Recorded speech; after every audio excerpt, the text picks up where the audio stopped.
Hola, soy Pachi, director de la Escuela de Unquina. En este momento que estamos viviendo con el coronavirus, la situación es difícil para todos y para todas, pero lo superaremos.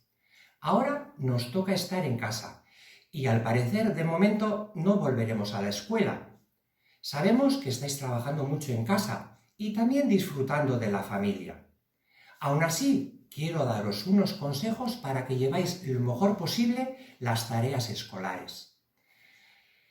Por un lado, es importante que mantengáis las rutinas diarias y que además tengáis un horario de trabajo. No olvidéis dejar algunos momentos para realizar las cosas que os gustan. En cualquier caso, tomad las tareas con tranquilidad y llevadlas a cabo en la medida en que podáis, sin agobios. Además, desde la semana pasada ya podéis salir a la calle. Eso sí, cuidaos y tomad las medidas necesarias. Pronto llegará el verano y seguramente las cosas mejorarán. Y en septiembre volveremos a vernos en la escuela y ya nos contaréis todas esas cosas que habéis hecho. Mientras tanto, pasadlo bien y un beso fuerte para todas y para todos.